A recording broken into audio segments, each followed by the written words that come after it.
So it's been since September since we've talked. I guess it's been a few. It's been a minute. Yeah, it's been a couple of minutes, many minutes.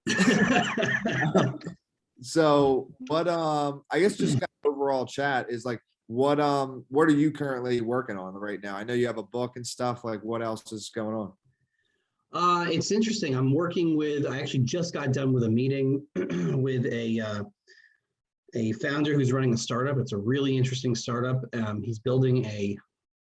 and his team are building a platform for new kinds of angel investing, right? So their thesis is you don't need to have $50,000. You could be somebody just out of school or in school and learning how to angel invest with like $1,000 and learning how to join syndicates. And the platform is really interesting. It's actually on my to-do list this weekend to check it out and kind of get more involved with that. And he and I are talking about doing a collaboration around bringing in my expertise around networking and relationship building and how to facilitate those dialogues into the platform. So that was really interesting just this morning. And looking at doing speaking and looking at booking more calls around how to build networks in ways that are non-transactional, but can lead to really great transactional possibilities, right? So like how to do business. That's a good way to word that. Okay. Right. So like how to build really great relationships that can lead to really great business without showing up in someone's email box going, where's my money, right? Where's my investor check? So, and then this book that I took a little bit of a break. My friend got married. I did the best man thing. It was just kind of the right time to take a step back for a few weeks and work through some writer's block. But what I'm really focused on now is writing a book that can become a manual for somebody who wants to get into a brand new industry, new company, or just learn how to build really great relationships where you don't have to be a startup person. You don't have to quit your job. You can just want to learn to meet people and facilitate dialogues and see where those collaborations can go. So that's really what this book has evolved into, is like, you don't need a special degree. You don't need a special piece of paper. You just need to learn how to be patient and create value and create empathy. And you can start doing it like day one. So that's the driving factor. Yeah, I think we're both experiencing this. Is like, when I was younger, I didn't really think about it fully, but now when I look back on things, it's so crazy to me, just like how valuable what I was doing and what I continue to do to this day with just relationship building really is. Like, it really starts to have like this compound effect. So I just, whoever's listening to this, I would just like start as soon as you can. And like you're saying, I think a lot of people mess up because it's very transactional, and you can actually tell that by just going to LinkedIn and seeing, like, go to your LinkedIn inbox, okay, and like just look at all the messages, and like 90%, and I'm really not exaggerating, I think like 90% of them, they're like pitching you something, they want you to invest in something, like, and they're like, hey, sometimes they don't even use your name, and it's just a direct pitch, and it's like what I think the approach you and I have taken is actually reaching out and wanting to truly connect with the person. And then if business comes from it, great, but that's not the ultimate goal from the standpoint. It's just, for me at least, I'll speak for myself, it's just building as many solid relationships as possible. And then from doing that, now there's so many benefits that have come to my life from it. Well, I mean, there's so much wrapped up in it. And I'll give you like a couple of examples, right? So a few weeks ago, it was like last month, was Venture Atlanta, which is, a thing here. It's exactly what it sounds like. People coming in to talk about crypto and startups and tech and stuff like that. And the funny thing is, I didn't know if I was going to be in town, so I didn't buy a ticket, right? It was downtown, right across from like the Ritz and the Hard Rock Cafe, if anyone's been to downtown Atlanta.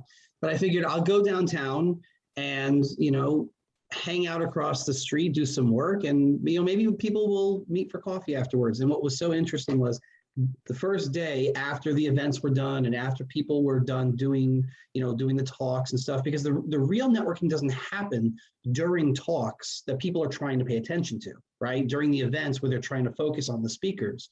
The real networking happened at around 4:30, 4 o'clock, after the events are winding down, and everyone's filed into the bar at the Ritz-Carlton, which was like a nice quiet lounge. And then suddenly it was like, boom, every seat's taken.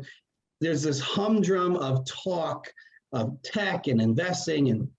And I posted about like, there are people who I know who work down at Atlanta Tech Village, and people who work at certain venture capital firms, and people whom I know who I was introducing to each other who should know each other but didn't know each other until that night. And that's real networking, right? It's not at the networking events per se. It's kind of when those barriers come down and everyone's just kind of got a coffee and they're just kind of chilling and talking about what they're working on, and oh, you don't know person X, you should know, let's make an introduction. That's where real networking happens. And it happens like just popping all over the place, like wildfire. Yeah. And that is what I want to teach people, to tell people, is like, when you're not showing up, and in this case it was in person, but if you're not in the dialogue, either physically or virtually, you don't exist. So the thing that you got to be doing is getting into that dialogue, and you don't have to walk in, guns blazing, like, I know everything. Here's why you should all listen to me. It's, oh, that's an interesting comment. I never thought about that. Identifying somebody that you'd like to learn from. And through that process of learning and creating value, you create a dynamic of conversation. And I think that that's something that you and I have experienced, is like, I did your podcast. It was fun to do your podcast. I enjoyed it. But like, the most interesting things about it were that we chatted for like 30 minutes after the podcast, because we just gelled, right? We're just like on the same rhythm. And over the course of a few years now, we've developed a good, working relationship, a good friendship, a good, rapport. And you don't know where something is going to go until you explore that possibility. And that's the most interesting thing about relationships, I think. I agree. That's what I actually tell people all the time, is like, I think it's so interesting that the way I kind of view people in a sense is like, you never know where it's going to go. Like any relationship, like just business, friend, like a person is like the unraveling of discovering who they are, like what they're capable of in helping you and you helping them. Like, it's just a never ending spiral of just like greatness. So I don't know. It's just like anybody I meet. And that's why I forget who said the quote, but it's an old quote. And it's kind of like basically saying like, you can learn something from anyone, whether they're rich or poor. And I butchered that quote, by the way. It sounds way better. I'm going to hold you to it. Yeah, it's a real one. I can't recall who said it, but so that's how I view things. Like I'm very curious, and just like anybody I connect with, no matter of like a status or non-status, whatever it is, I am just like, I don't know. I just view it in a way of like helping them feels good to me. And things normally come back around, whether it's 1 year later or 10 years later, or maybe it doesn't come back around. It's really not a big deal. I just think if you lead life in that way, it just, things just work out, and I think people overcomplicate things because of the way we're taught of like, you get this job, you're paid this much per hour or this salary. And then they view everything like that. They're like, oh, well, if I'm going to connect with you, that's 20 minutes of my time. So that's like worth something. And it's like, well, yes, but like, no. but it stops people from, it stops people from having the ability to see that even what they think they may deserve out of it may not even be the extent of what they could get out of it, right? If you say, okay, my time is worth $200, in theory, I could charge you $200 now, and you may or may not pay it, depending on where we are in the relationship. Or we can have a working relationship, and something can come across our desk and go, hey, this is great for both of us. We can make way more than $200 because we both can bring something to the table and everyone can benefit. Relationships, it's not like sports where it's zero sum. There's one winner and one loser. Right? That's how sports are. Relationship building doesn't have to be like that. You can have situations where lots of people win and everyone walks away feeling like they got a really good deal. And I look at, basic things that we talk about. Like I always tell people, clients or audiences or whoever will listen, like 30 seconds can change your entire trajectory. Just 30 seconds of a follow-up. Hey man, it's been a little bit, it's been a minute. Just wanted to reach out and see how you are. Let me know what you're working on, see if I can create some value or give some feedback if you're looking for it. Let's hop on a Zoom and I hope you have great holidays and be well. Like, how long did that take me? 15 seconds? Right? Like, we're coming up to the busy time, right? For people in the US, like I love the Thanksgiving week because I have a great reason to just send out just tons and tons of messages and say, look, I'm just really grateful for your friendship. I'm really grateful for our dialogue and our relationship and what I learned from it. And I'm just grateful that you're in my life, and that I can hopefully create some value for what you have going on, as well. Like that it doesn't come across as, okay, I want something. But if people did that stuff every day, not just during the holiday time, their relationships would just like boom, boom, boom. It's just like wildfire.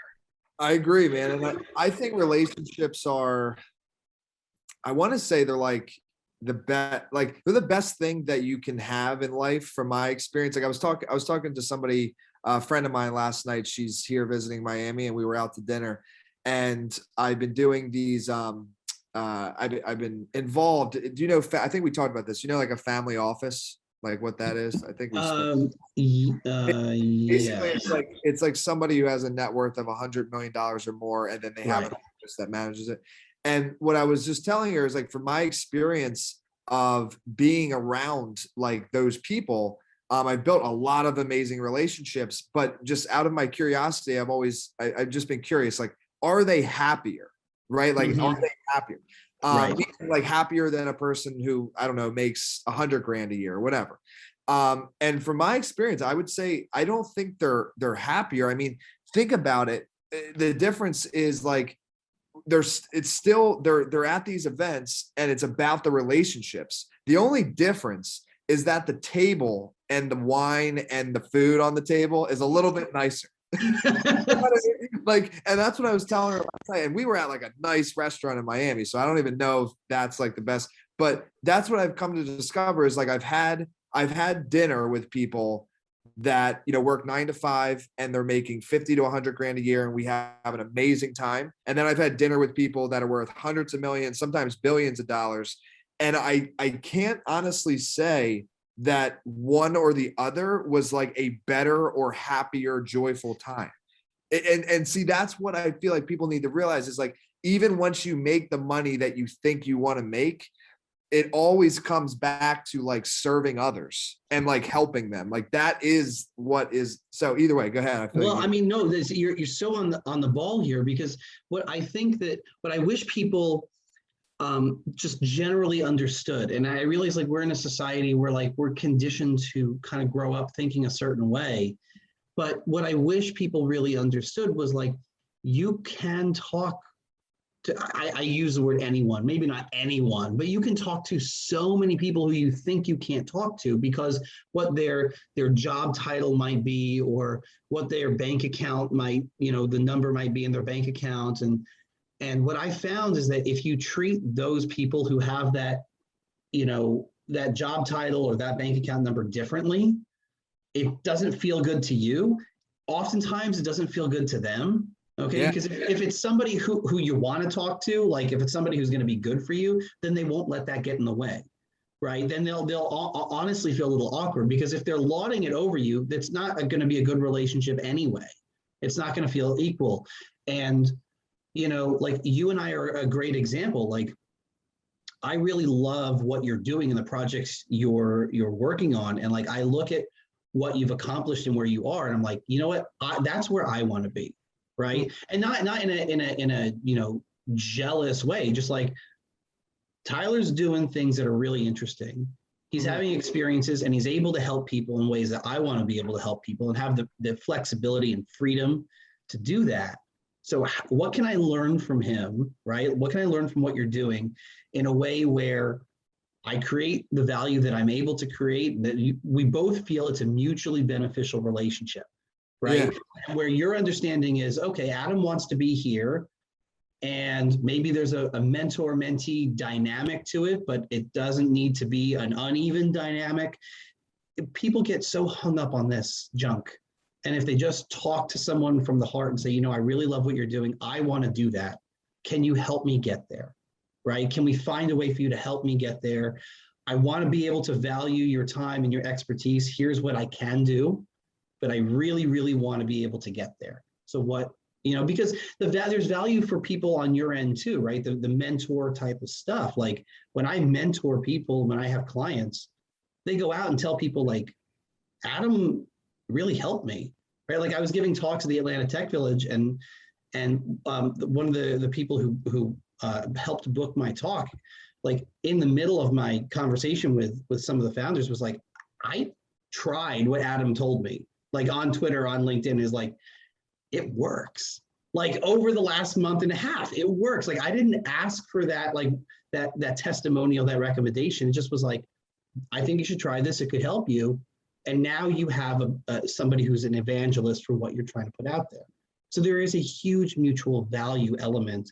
And a lot of that's what my book is going to be about, is how to create a magnetic type of network around those types of dynamics, utilizing things that anybody could do, like patience, empathy, value creation. Anyone can invest in those things.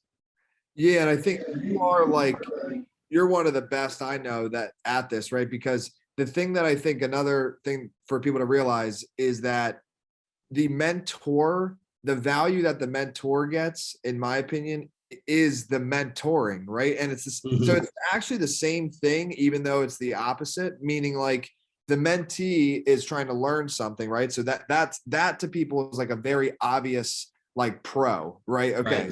Right. But the opposite side, people think it's like a taking.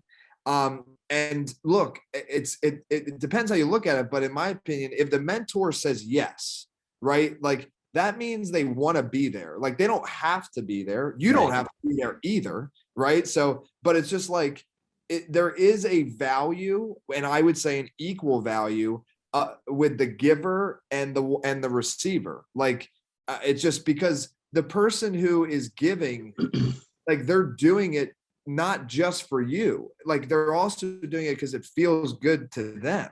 So I don't know. It's just, I think people, when you ask somebody to be a mentor, I would like, don't do it in a way of being like scared or something, or like feel like you're wasting their time. Like, I think it's kind of like, it's an equal exchange. That's how I see it. But well, I mean, and you run into things that you never thought about, right? So like my background is was the music industry for like ever. And then like through that's how I stumbled into doing tech journalism, just because I enjoy writing. And that's kind of how I started doing writing and editing, like in a more serious way. And I never thought about like doing networking consulting, personal branding, communication consulting. I never thought about it until more than one person was like, wow, your brand is on point, like the orange sunglasses, like everywhere, like this, like you could have knocked me over with a feather. I had people at the Atlanta Tech Village who were like, I was 10 minutes into a conversation with somebody who I couldn't believe was giving me their time. And they're like, oh, I know you, right? The orange sunglasses on Twitter, you could have knocked me over with a feather. And I didn't come up with this like 0 to 1 network or moniker for myself because I thought that I'm, God's gift or anything. It just was like, people were like, it's kind of like a 0 to 1 networking kind of thing. Like it just happened. I don't even remember where it came from. It just seems to fit. And it fits my brand and trying to help people and trying to help retrain the mentality of this stuff is doable. You can talk to so many different people. When you and I started our conversation, I had no idea about your experience. And I mean, I knew you had written a book, but like that wasn't the basis for our friendship, our dialogue. It just was like, I had fun on the podcast. Let's keep talking. It wasn't like in my head, like, okay, maybe if I do this and do this and do this. It wasn't a chess game.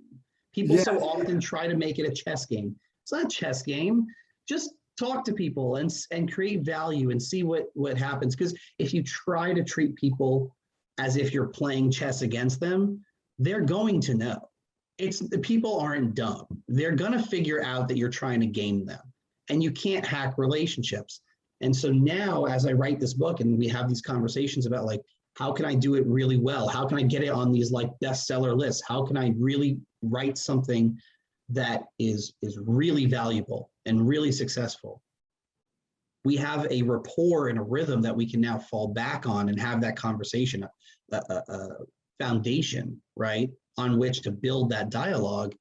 And there's not like wondering of like, okay, but is this person just trying to game it, right? Is this person just in it for the money or in it for the fringe benefits? Yeah, no, I 100% agree, man. So I think we'll definitely continue the dialogue for sure. But as always, my brother, it was a great time chatting with you. Cheers, man.